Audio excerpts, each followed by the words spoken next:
Hello everyone, welcome back to my channel. এই গরমে আমি আপনাদের জন্য নিয়ে আসলাম খুবই সহজ এবং খুব মজাদার একটা রান্না। আর এটা হচ্ছে মসুর ডাল দিয়ে পুঁই শাক রান্না। এখানে আমি মসুর ডাল খুব ভালোভাবে ধুয়ে নিয়ে পরিমাণ মতো পানি দিয়ে দিয়েছি। এবার এর মধ্যে আমি দিলাম কাঁচামরিচ ফালি, রসুন কুচি, পেঁয়াজ কুচি।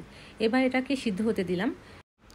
ডাল সিদ্ধ হয়ে এলে ডাল থেকে ফেনা বের হয়, সেই ফেনাটাকে আমি চামচের সাহায্যে সরিয়ে নিলাম। এবার এর মধ্যে দিয়ে দিলাম হলুদ পরিমাণ মতো, এবার দিচ্ছি লবণ পরিমাণ মতো। ডালগুলো যখন একদম হাফ সিদ্ধ হয়ে আসে তখন আমি এই পর্যায়ে দিয়ে দিচ্ছি ধুয়ে রাখা পুঁই শাকগুলো। আর এখানে পুঁই শাকগুলো একটু ছোটো সাইজের ছিল পাতাগুলো।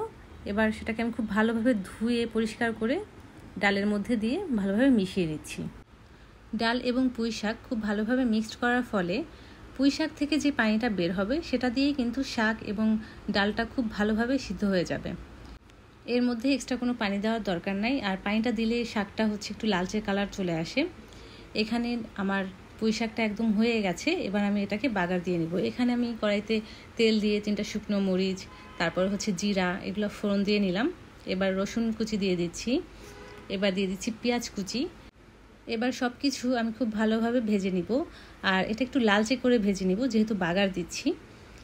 আমার পেঁয়াজ ভাজা হয়ে গেছে। এবার এর মধ্যে আমি যে ডালটা রান্না করে রেখেছিলাম পুঁই শাক দিয়ে, সেই ডালটা মিক্সড করে নিচ্ছি। এটা খুব ভালোভাবে মিক্সড করে নিলাম। আমার রান্নাটা হয়ে এসেছে। এর মধ্যে আমি কাঁচামরিচ দিয়ে নামিয়ে নিলাম। এই গরমের মধ্যে আপনাদের এই রেসিপিটি কেমন লেগেছে অবশ্যই আমাকে কমেন্ট করে জানাবেন। আমার চ্যানেলটি সাবস্ক্রাইব করবেন। আসসালামু আলাইকুম।